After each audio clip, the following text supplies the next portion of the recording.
E o que será que tira o sono dos líderes brasileiros neste segundo semestre? Uma pesquisa abordou as principais dores de gestão para este período, o segundo semestre, e a produtividade conquistou o primeiro lugar do ranking, trocando aí de posição com a lucratividade.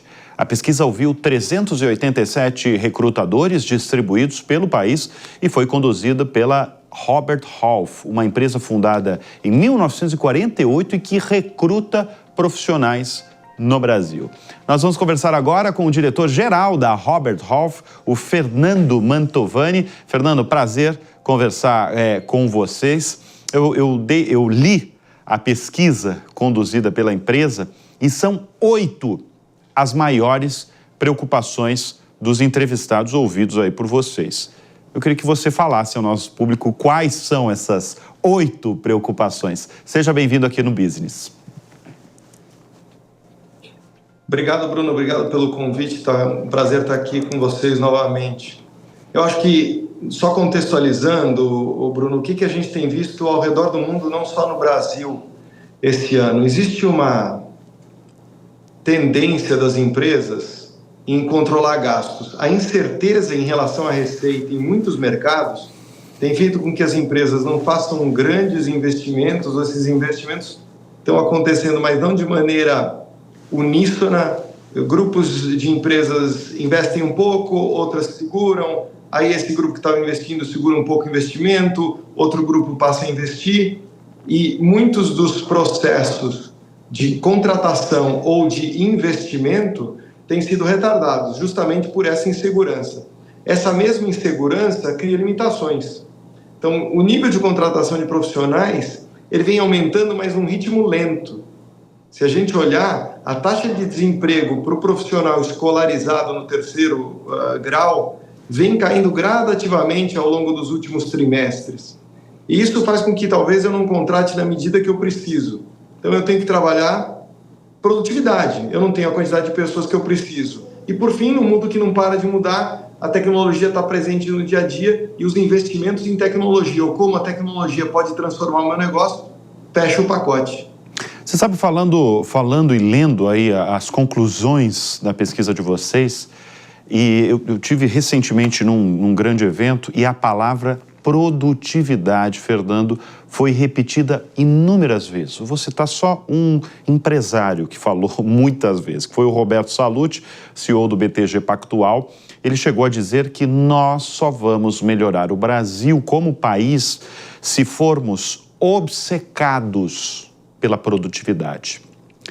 Para você, eu sei que você é muito focado aí no mundo corporativo, como é que a gente vai conseguir ser mais produtivos, Fernando? Historicamente, a gente sabe que uma das questões do custo Brasil é a produtividade. Quando a gente compara a produtividade do brasileiro em relação a outros lugares do mundo, ela sempre ficou abaixo. Tem um lado que talvez seja um traço de perfil comportamental característico.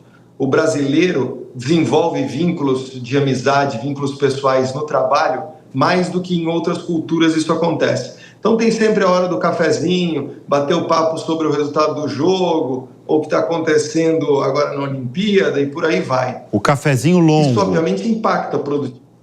Um cafezinho mais longo aí. Isso é ruim, então, você está na sua análise. As redes sociais. Então, não é tão positivo aí o cafezinho longo nas empresas, é isso? Eu acho que o network interno ele é saudável, mas ele tem um certo limite, né? Esse é um dos motivos que a gente acredita que tem mudado a história do trabalho remoto, híbrido e presencial. As empresas em busca de produtividade estão trazendo as pessoas mais para o escritório porque acreditam que em casa são menos produtivas. Porque algumas pessoas, é verdade, têm confundido o trabalhar em casa com poder fazer uma academia no meio da tarde ou cuidar de uma tarefa do lar dentro da rotina de trabalho, coisa que não existia antes. Então essa também é uma preocupação. Agora, Fernando, como é que as empresas estão lidando com os profissionais que não aceitam voltar para o ambiente presencial? O que elas estão fazendo? Demitindo? Eu acredito que esse retorno, Bruno, eu posso te dar um dado. Há cerca de um ano atrás, de todas as posições que a Robert fazia no Brasil, cerca de 10% eram posições presenciais, 30% eram posições remoto, o restante híbrido. E esse híbrido, normalmente, eram 2 dias no escritório, 3 dias em casa. Agora, a gente tem, literalmente, tendendo a zero posições 100% remoto, 35% das posições são 100% presenciais, e a gente tem uma parcela de híbrido em torno de 65%, só que agora são pelo menos 3 dias no escritório, ou 4, 2 ou 1 dia em casa. Então, o mercado mudou. Os profissionais que num primeiro momento foram resistentes em relação a isso não estão encontrando alternativa. Não tem muito como escolher. É difícil encontrar uma empresa hoje que não exija minimamente o híbrido. Mas para aquelas empresas que adotaram como política, aqueles profissionais que são muito reativos em relação a isso, sim, correm o risco de perder o emprego. E como é que ficam os jovens? Porque essa exigência que a gente está falando, que eu falei, a gente encontra muito nos jovens que querem mais ficar... isso não é uma regra evidente, né? Mas que optam aí por empregos que sejam, no máximo, aí, no mínimo, híbrido e não presencial. A verdade é que, se for pensar num senhor de 50 anos como eu vivi a maior parte da vida só tendo a opção do presencial. Só tinha uma opção, né? Exato. E os jovens, muitos que entraram no mercado de trabalho nos últimos 3 ou 4 anos, viveram uma realidade completamente diferente. Então é compreensível isso. Mas o que precisa ser compreendido é que a gente está num movimento pendular e ainda não encontrou essa posição de equilíbrio. A gente foi de um pré-pandemia em que a grande maioria sabia só trabalhar 100% presencial, para um momento de pandemia que a grande maioria foi para um 100% remoto, e agora vai se acomodar no meio do caminho.